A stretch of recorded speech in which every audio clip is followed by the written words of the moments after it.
Dan kini kita mencoba untuk menginstal Orchard. Orchard adalah satu framework yang sudah cukup tua, sekitar satu dekade kurang.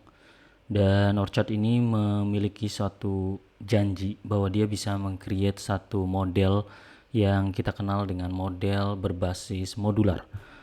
Modular artinya kumpulan kode-kode kita bisa dikumpulkan menjadi sekumpulan blok-blok, ya. Blok-blok kode yang memungkinkan kita mengembangkan aplikasi secara terpisah dan dijadikan satu, seperti layaknya Lego.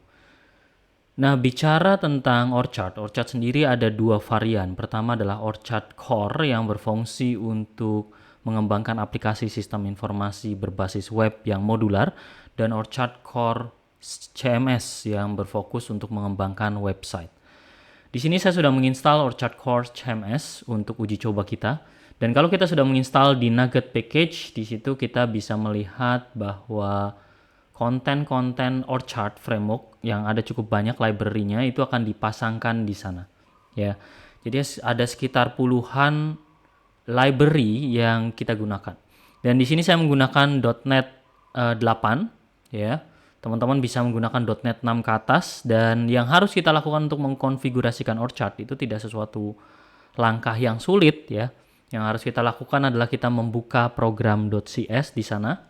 Ya, ini adalah program.cs, dan kemudian kita akan menambahkan beberapa kode yang berfungsi untuk meload fungsi Orchard, ya, pustaka Orchard. Jadi hal yang kita lakukan adalah cukup menambahkan beberapa kode di situ, ya. Salah satunya adalah memanggil Orchard runtime. Kemudian selain itu juga kita memanggil beberapa library, melakukan pengecekan, ya, pengecekan fungsi, kemudian melakukan rendering engine, ya. Jadi aktivitasnya cukup simple. Kalian juga bisa melihat tutorialnya di Getting Started di Orchard, ya. Intinya konfigurasi Orchard ini streamline sekali. Hanya perlu memasang Nugget Package Manager, kemudian kita tambahkan beberapa kode untuk melakukan rendering Orchard seperti ini. Ya, saya hapus dulu dan yakinkan kita sudah melakukan proses run. Nanti kemudian kita akan dihadapkan oleh halaman setup. Di sini kebetulan kita bisa melihat di situ ada beberapa resep. Jadi resep adalah sekumpulan modul yang dijadikan satu, ya, yang sudah siap pakai. Di sana ada banyak resep, ya, mulai dari blog, agensi, dan sebagainya. Jadi teman-teman akan melihat banyak sekali opsi di sana. Setelah kita sudah melakukan proses instalasi, tunggu beberapa saat, ya. Dan setelah kita melakukan tunggu beberapa saat, maka voila, ya, blog kita sudah jadi. Untuk mengaksesnya teman-teman cuma perlu /admin, ya, /admin, kemudian login dengan username dan password yang sudah kita buat pada saat setup.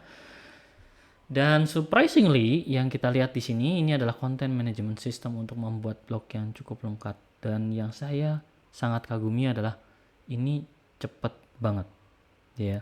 CMS yang saya rasa ini cepat sekali, ya. Secara performa ini luar biasa. Walaupun kalau kita bicara user interface, ya, user interface backend ini ya sangat sederhana, ya, tapi rasanya sudah sangat mencukupi untuk kita meng-create sekumpulan konten blog, website, dan sebagainya.